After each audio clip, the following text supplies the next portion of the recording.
சீதாபுரம்னு கிராமத்துல சேகர் குடும்பம் வாழ்ந்துட்டு வந்தாங்க. சேகர் குடும்பம் பெரிய பணக்காரங்களா இருந்தாங்க. ஊருக்கு எந்த உதவியா இருந்தாலும் முதல்ல செய்வாங்க. இப்படி இருக்கிற இவங்களுக்கு ஒரு பெரிய பிரச்சனை இருந்தது. அது என்னன்னா அவங்க பொண்ணுக்கு கல்யாணம் பண்றது. எல்லாரும் இவங்க பொண்ணை பார்த்தாலே பிடிக்கலன்னு சொல்லிட்டு இருப்பாங்க. இல்லைங்க, நீங்க வேற இடம் பார்த்துக்கோங்க. இல்லைங்க, இது வேணாம், இதெல்லாம் ஒத்து வராது, நீங்க வேற இடம் பார்த்துக்கோங்க. எதனால இவங்க பொண்ணு வேணான்னு சொல்றாங்கன்னு நம்மளே பார்த்து தெரிஞ்சுக்கலாம் வாங்க.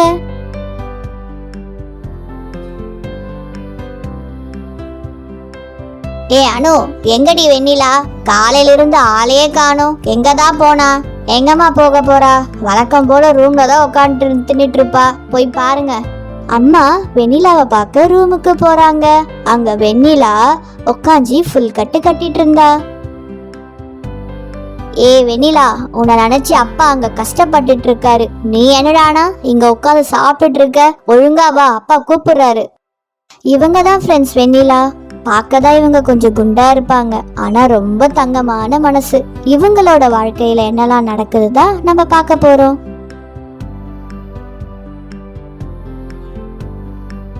என்னம்மா, எனக்கு எக்ஸசைஸ் பண்ணியா இல்லையா? நல்லா ஓடுனியா? கொஞ்சமா உடம்பு குறைச்சிக்கோமா, அது மட்டும் போதுமா? அப்பா, நான் எவ்வளவு எக்ஸசைஸ் பண்ண தெரியுமா? ஆனா உடம்பு தான் கம்மியாகவே மாட்டுது. இதுக்கு மேல என்ன பண்றதுன்னு எனக்கு தெரியவே இல்லப்பா. ஆமாண்டி, எக்ஸசைஸ் பண்றேன்னு எனர்ஜி வேணும் வீட்டுல இருக்க எல்லா முந்திரி பாதாமையும் காலி பண்ணிட்ட, அப்புறம் எங்க இருந்து உனக்கு உடம்பு குறைய போகுது? நல்லா சொல்லுங்க அம்மா, இவ எங்க உடம்பெல்லாம் குறைக்க போறா? இப்ப கூட பாருங்க, உள்ள ஃபுல்லா செம்ம கட்டிட்டு வந்திருக்கா. திருப்பிய போய் சாப்பிடதான் போறா. குண்டம்மா. அப்பா பாருங்கப்பா, நான் இவளுக்கு அக்கா தானே, எனக்கு கொஞ்சம் கூட பயப்பட மாட்றா. என்னை எப்பா பார்த்தாலும் குண்டுன்னு கூப்பிடுறாப்பா. எனக்கு சுத்தமா பிடிக்கவே இல்லை. பின்ன குண்டா இருந்தா உன்னை அப்படிதான் கூப்பிடுவாங்க. நீ உடம்ப குறைச்சா அவ ஏன் உன்னை இப்படி கூப்பிட போறா? எல்லாரும் ஒண்ணு சேர்ந்து இப்படி பேசுறீங்களா? போங்க, எனக்கு கல்யாணமும் வேணாம், ஒண்ணும் வேணாம், நான் போறேன். வெண்ணிலா கோச்சிட்டு அங்க இருந்து போயிடுறா. அப்போ சேகர் இப்படி பேசுறாரு. ஹே லக்ஷ்மி, நீங்களே இப்படி சொன்னா அப்புறம் மற்றவங்கள ஏன் இவளை பேச மாட்டாங்க? பாவம் அவ. இனிமே இவளை இப்படி பேசாதீங்க, நான் போய் தரகரை பார்த்துட்டு வரேன். அப்பா தரகர் வீட்டுக்கு போறாரு. என்னையா, என் பொண்ணுக்கு இடம் பார்க்க சொல்லியிருந்தல, என்ன ஆச்சு? ஐயா, நான் சொல்றேன், கோச்சுக்காதீங்க. நானும் எல்லார்கிட்டையும் பேசி வச்சிருக்கேன், ஆனா பொண்ணு கொஞ்சம் குண்டா இருக்கான்னு யாரும் வேணான்னு சொல்றாங்க ஐயா. சரியா, இப்போ நான் சொல்றதை கேளு. எங்க பொண்ணை யாரு கல்யாணம் பண்ணிக்கிறாங்களோ அவங்களுக்கு எடை தங்கம்னு சொல்லு. அப்புறம் யாராச்சும் வந்தாங்கன்னா என்னோட வீட்டுக்கு கூட்டிட்டு வா. என்னையா சொல்றீங்க? உங்க பொண்ணு எடை கொஞ்சம் அதிகம், நல்லா யோசிச்சுக்கோங்க ஐயா, அப்புறம் பின்னாடி வருத்தப்பட போறீங்க. நீங்க கவலைப்படாதீங்க தரகரே, நான் நல்லா யோசிச்சு பார்த்துட்டு தான் சொல்றேன். நீங்க ஆக வேண்டிய வேலையை பாருங்க. சேகர் இப்படி சொல்லிட்டு அங்க இருந்து போயிடுறாரு. அப்போ தரகர் இப்படி யோசிக்கிறாரு. அடைச்ச, நமக்கு ஒரு பையன் இல்லாம போயிட்டானே, இருந்திருந்தா எப்படியோ ஒரு 100 கிலோ தங்கமாச்சும் கிடைச்சிருக்கும். யாருக்கு கொடுத்து வச்சிருக்கோ. ஆனா ஒண்ணு மட்டும் பண்ணிடணும், யார் இடம் முடிக்கிறாங்களோ அவங்க கிட்ட நல்ல கமிஷன் பார்த்து விட வேண்டியதுதான்.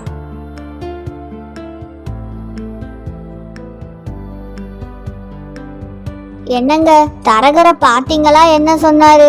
இந்த தை மாசத்துக்குள்ள இவளுக்கு கல்யாணம் பண்ணிடணுமுங்க, இல்லனா 2 வருஷம் கழிச்சுதான் இவளுக்கு கல்யாணம் அமையுமா?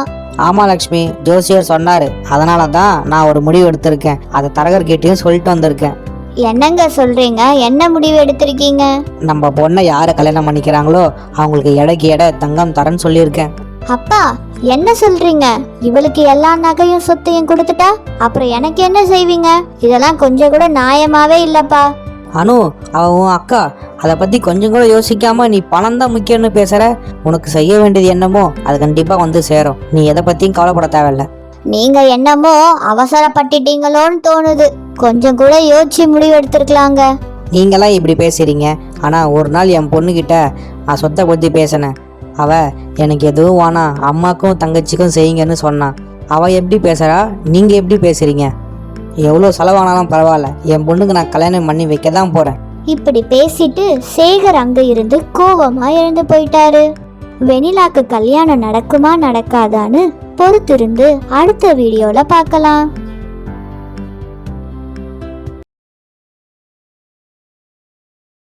தரகர் அவங்க தெரிஞ்சவங்களுக்கும் சுத்தி இருந்தவங்களுக்கும் வெண்ணிலாவோட ஜாதகம் அப்புறம் தங்கம் கிடைக்கும்னு போன்ல சொல்லிட்டு இருந்தாரு.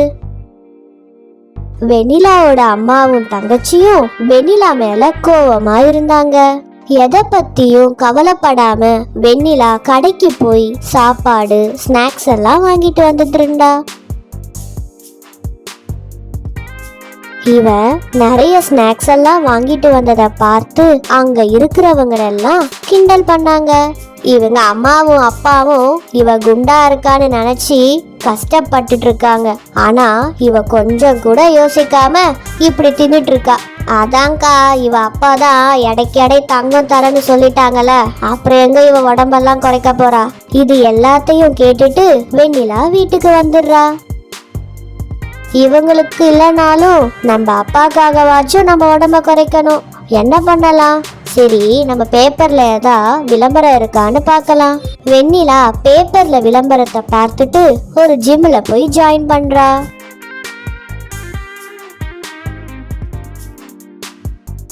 சார், நான் இங்க ஜிம்ல ஜாயின் பண்ண வந்திருக்கேன். ஓகே மேடம், வெயிட் பண்ணுங்க, கோச் இப்போ வருவார், வந்ததும் உங்களை இன்ட்ரடியூஸ் பண்ணி வைக்கிறேன். அப்போ அதே டைம்ல சுசீலான்னு ஒரு பொண்ணு அங்க ஜிம்ல ஜாயின் பண்ண வந்தா. அவளையும் வெயிட் பண்ண சொன்னாங்க. ஹாய், என் பேர் சுசீலா. புதுசா இங்க ஜிம்ல ஜாயின் பண்ண வந்திருக்கேன். இந்த ஜிம் நல்லா இருக்குமா? உடம்ப குறைக்க முடியுமா? நானும் புதுசா தான் வந்தேன். இங்க பேப்பர்ல விளம்பரத்தை பார்த்துட்டு வந்திருக்கேன். அப்புறம் என் பேரு வெண்ணிலா. ஓகே வெண்ணிலா, நம்ம 2 பேரும் சேர்ந்தே உடம்ப குறைக்கலாம். இனிமே நம்ம ஃப்ரெண்ட்ஸ், ஓகேவா? இல்ல, என்கிட்ட அவ்வளவா யாருமே பேச மாட்டாங்க. நான் இவ்வளவு குண்டா இருக்கேன்னு எல்லாரும் எனக்கு கிண்டல் தான் பண்ணுவாங்க. ஆனா நீ என் கூட இருக்கன்னு சொல்றியே, எனக்கு ஆச்சரியமா இருக்கு. நான் மத்தவங்க மாதிரிலாம் கிடையாது வெண்ணிலா. ஒருத்தர் உருவத்தை வச்சு யாரையும் பேசக்கூடாது. விடு, இனிமே நம்ம பழசெல்லாம் பேச வேணாம். அப்போ அங்க ஜிம் கோச் வந்தாரு. இவங்க 2 பேரையும் பார்த்தாரு. ஓகே, நீங்கள் நாளையிலிருந்து ஷாப்பா 7 o'clock வந்துடுங்க. இப்போ நீங்கள் போகலாம், நாளைக்கு வந்துடுங்க. மறுநாள் 2 பேரும் ஜிம்முக்கு வந்தாங்க. அப்போ அங்க இருக்கிற கேர்ள்ஸ் எல்லாம் வெண்ணிலாவை பார்த்து சிரிச்சாங்க. ஏ, என்னடி இவளா ஜிம் பக்கம் வந்திருக்கா? இவளால ஒரு தோப்புக்காரங்க கூட போட முடியாது. ஃபர்ஸ்ட் விடுடி, எப்படியோ இங்க ஒர்க் அவுட் பிடிச்சிட்டு வீட்டுல போய் நல்லா சாப்பிட்டு தூங்க தான் போறா. இன்னும் நல்லா பன்னிக்குட்டி மாதிரி ஆக போறா. இப்படி பேசி வெண்ணிலாவை எல்லாரும் கிண்டல் பண்ணி சிரிச்சிட்டு இருந்தாங்க. வெண்ணிலாக்கு ரொம்ப கஷ்டமா இருந்துச்சு. ஹே வெண்ணிலா, இதுக்கெல்லாம் நீ ஃபீல் பண்ணாத. மத்தவங்க கிடக்குறாங்க, நம்ம ஒர்க் அவுட் பண்றோம், உடம்ப குறைக்கிறோம், ஓகேவா? சுசீலா பேசினது வெண்ணிலாக்கு ரொம்ப ஆறுதலா இருந்துச்சு. அப்போ ஜிம் கோச் அங்க வந்தாரு. எல்லாரும் ஃப்ரண்ட் அண்ட் பிளாக் லைன்ல நில்லுங்க. எல்லாரும் லைன்ல நின்னாங்க. ஃபஸ்ட்டு எல்லாரும் வார்ம் அப் தான் பண்ணணும், அப்புறமா தான் வெயிட் பக்கம்லாம் போகணும். இப்போதைக்கு நான் பண்ணுறத ஒரு 10 days ஃபாலோ பண்ணுங்கள். ஃபர்ஸ்ட் எக்ஸசைஸ், கையை இப்படி மேலே கீழே தூக்கி தூக்கி இறக்கணும்.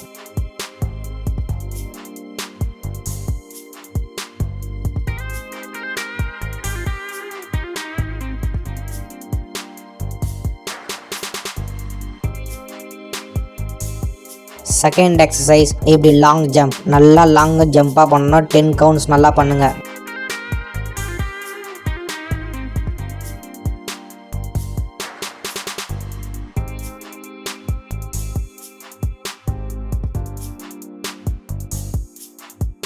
நான் சொல்லி கொடுத்த எல்லா எக்ஸசைஸையும் டெய்லி ஃபாலோ பண்ணுங்கள். நடுவில் நான் எப்போ ஒர்க் அவுட் ஸ்டார்ட் பண்ணணும்னு சொல்லுவேன். அது வரைக்கும் இந்த எக்ஸசைஸே தான் நீங்கள் ஃபுல்லாக பண்ணணும். வெண்ணிலாவும் சுசீலாவும் டெய்லி கோச் சொன்ன எக்ஸசைஸ் ஃபாலோ பண்ணாங்க.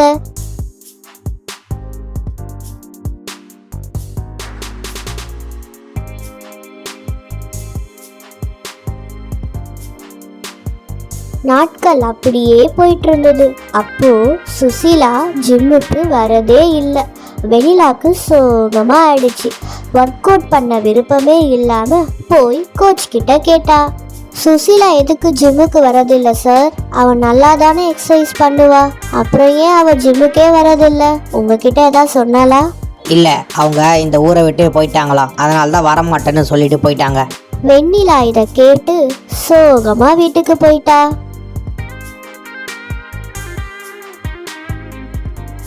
நமக்கு கிடைச்ச ஒரு நல்ல ஃப்ரெண்டும் இப்படி சொல்லாமலே போயிட்டாலே. ஒரு வார்த்தையாச்சும் சொல்லிட்டு போயிருக்கலாம். நம்ம தனியாவே தான் இருக்கணும் போல. இப்படி வெண்ணிலா புலம்பிட்டு இருக்கிறப்போ சுசீலா தனியா ரோல நடந்து போயிட்டு இருந்தா.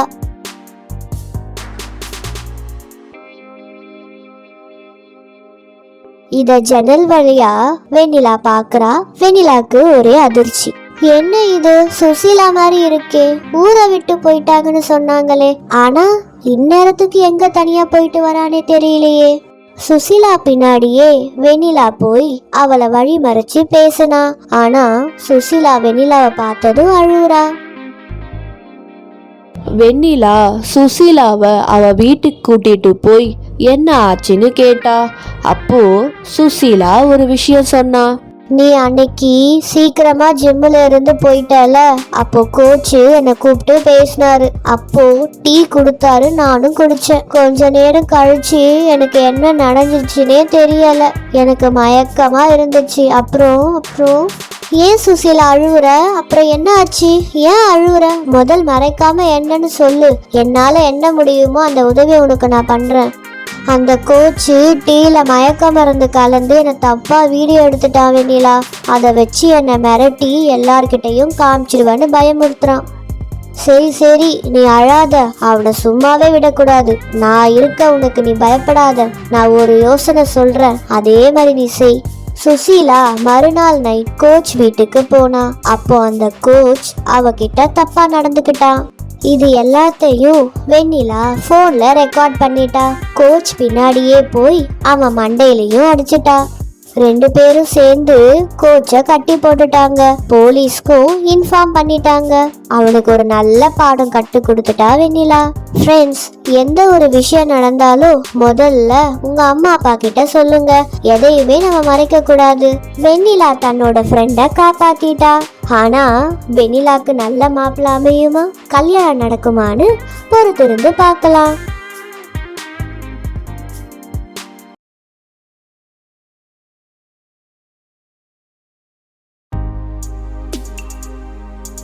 வெண்ணிலாவோட அப்பா சேகர் தரகர் கிட்ட வெண்ணிலா ஜாதகம் கொடுத்து மாப்பிள்ள பார்க்க சொன்னாரு. ஐயா, உங்க பொண்ணு ரொம்ப குண்டா இருக்கிறதுனால எல்லாரும் வேணான்னு சொல்றாங்க ஐயா. தரகரே, இனிமே என் பொண்ணை கல்யாணம் பண்ணிக்கிறவங்களுக்கு வரதட்சணையா எடைக்கு எடை தங்கம் கிடைக்கும்னு சொல்லுங்க. வெண்ணிலா அப்பா சேகர் சொன்ன மாதிரியே தரகரும் வெண்ணிலாவோட ஜாதகத்தை ராதாம்மா வீட்டுக்கு கொடுத்துட்டாரு. அப்புறம் வரதட்சணையா எடைக்கு தங்கம்னு சொல்லிட்டாரு. எடைக்கு தங்கம் தராங்களா? எப்படியாச்சும் இந்த பொண்ணை நம்ம பையன் சுரேஷுக்கு கல்யாணம் பண்ணி வச்சிடணும். ராதாம்மா தரகருக்கு ஃபோன் பண்ணி நாளைக்கு பொண்ணு பார்க்க வரேன்னு சொல்லிட்டாங்க. அம்மா, என்ன சொல்றீங்க? இந்த பொண்ணு போட்டோலயே ரொம்ப குண்டா இருக்காமா, நேர்ல இன்னும் ரொம்ப குண்டா இருப்பா போல. எனக்கு இந்த பொண்ணு வேணாமா. ஏய் சுரேஷே, இந்த பொண்ணை கல்யாணம் பண்ணா எடைக்கு தங்கம் வர தராங்களாண்டா. அது மட்டும் இல்லை, நான் விசாரிச்சு பார்த்தேன். ஊர்லயே ரொம்ப பெரிய பணக்கார குடும்பமாடா. ஊர்ல நிறைய சொத்து இருக்கு. இந்த பொண்ணையே நீ கல்யாணம் பண்ணிக்கோ. அம்மா, அப்ப சொத்துக்காக என்ன இந்த குண்டு பொண்ணை கல்யாணம் பண்ணிக்க சொல்றீங்களா? நான் எப்படிமா இந்த பொண்ணு கூட வாழ்றது? நீ ஏன்டா இவ்வளவு கவலைப்படுற? கல்யாணம் மட்டும் ஆகட்டும். மொத்தம் தங்கம் நகை சொத்தெல்லாம் பிடுங்கி அவளை வீட்டை விட்டே நம்ம துரத்திடலாம். அம்மா உனக்கு அழகான பொண்ணா பார்த்து கல்யாணம் பண்ணி வைக்கிறேன்டா. சரிம்மா, நீ ஏதோ சொல்ற, நானும் கட்டிக்கிறேன். எப்போ போறோம் அவங்க வீட்டுக்கு? ஏய், நாளைக்கே வரேன்னு சொல்லிட்டேன்டா. என்னங்க, நாளைக்கே நம்ம எல்லாரும் போய் பொண்ணை பார்த்துட்டு வந்துடலாம். சரி ராதாம்மா, நாளைக்கே போய் பார்த்துடலாம். மறுநாள் காலையில ராதாம்மா தன் குடும்பத்தோட பொண்ணு பார்க்க வராங்க. வெண்ணிலாவும் நம்மள பொண்ணு பார்க்க வராங்கன்னு அழகா புடவெல்லாம் கட்டி ரெடியா இருந்தா. எல்லாருக்கும் வணக்கம். ரொம்ப நேரம் பயணம் பண்ணி வந்திருப்பீங்க. தரகர் சொன்னாரு உங்களை பத்தி எல்லாத்தையும். சேகர் தன்னோட குடும்பத்தை பத்தி ராதாம்மா கிட்ட அறிமுகப்படுத்தினாரு. இவதான் என்னோட மனைவி லக்ஷ்மி. நீங்க பார்க்க வந்த வெண்ணிலா என்னோட மூத்த பொண்ணு. இவ 2வது பொண்ணு. இவ பேரு அனு. ஓ அப்படியா? சரிங்க. சரி என்னோட மருமகளை கூப்பிடுங்க, பொண்ணை பார்த்துடலாம். ஏ அனுமா, போய் அக்கா வெண்ணிலாவை கூப்பிட்டுட்டு வாமா. மாப்பிள்ளை பார்க்க ரொம்ப அழகா இருக்காரு. இந்த குண்டுக்கு போய் இப்படி ஒரு மாப்பிள்ளையா? இதுல இந்த அப்பா வேற சொத்தும் கொடுத்து இடைக்கிடைக்கு தங்கம் வேற தராரு. அனு தன்னோட மனசுல இப்படி பொறாமப்பட்டா. ஏ வெண்ணிலா, வாடி, அப்பா உன்னை கூட்டிட்டு வர சொன்னாரு.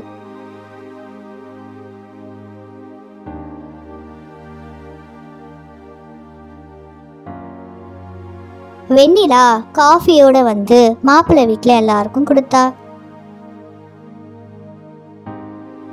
மாப்பிள்ளை வீட்டுக்காரங்க வெண்ணிலாவை பார்த்துட்டு இருந்தாங்க. இப்போ திடீர்னு வெண்ணிலாக்கு கேஸ் வந்துடுச்சு. ஷி, காரமோ ஒரே நாத்தம். என்னடி சாப்பிட்டு தொலைச்ச? அது மூலிகை கஷாயம்டி, உடம்புக்கு ரொம்ப நல்லது. உடம்புல இருக்க எல்லா கெட்ட கேஸையும் அது வெளியே அனுப்பிடும். பொண்ணு வீட்டுக்காரங்க நாத்தம் தாங்க முடியாம கஷ்டப்பட்டாங்க. போதும் வெண்ணிலா, நீ உள்ள போமா, மத்ததெல்லாம் நாங்க எல்லாம் பேசிக்கிறோம். நான் கேட்குறேன்னு தப்பா நினச்சிக்காதீங்க. என் பொண்ணு கொஞ்சம் குண்டா இருக்கா. உங்க எல்லாருக்கும் பொண்ணு பிடிச்சிருக்கா? எதுவா இருந்தாலும் வெளிப்படையா சொல்லுங்க. அதெல்லாம் ஒண்ணும் இல்லைங்க. குண்டா இருந்தா என்ன, வெயிட்டு தானே, அதெல்லாம் ஈஸியா குறைச்சிடலாம். பொண்ணு எங்களுக்கு ரொம்ப பிடிச்சிருக்கு. சுரேஷ் வெண்ணிலாவோட தங்கச்சி அனுவை பார்த்து இப்படி நினைச்சான். இவளை விட இவ தங்கச்சி அனு நல்லா இருக்காளே, எப்படியாச்சும் அந்த குண்டு கிட்ட இருந்து எல்லா சொத்தையும் புடுங்கிட்டு இவ தங்கச்சியே கல்யாணம் பண்ணிக்கிடணும். அப்புறம் என்னங்க, கல்யாண நாளை குறிச்சிடலாமா? ரெண்டு குடும்பமும் சேர்ந்து வெண்ணிலா சுரேஷ் கல்யாணத்துக்கு நாள் குறிச்சிட்டாங்க. வெண்ணிலாவோட கல்யாணம் நடக்குதான்னு பொறுத்திருந்து பார்க்கலாம்.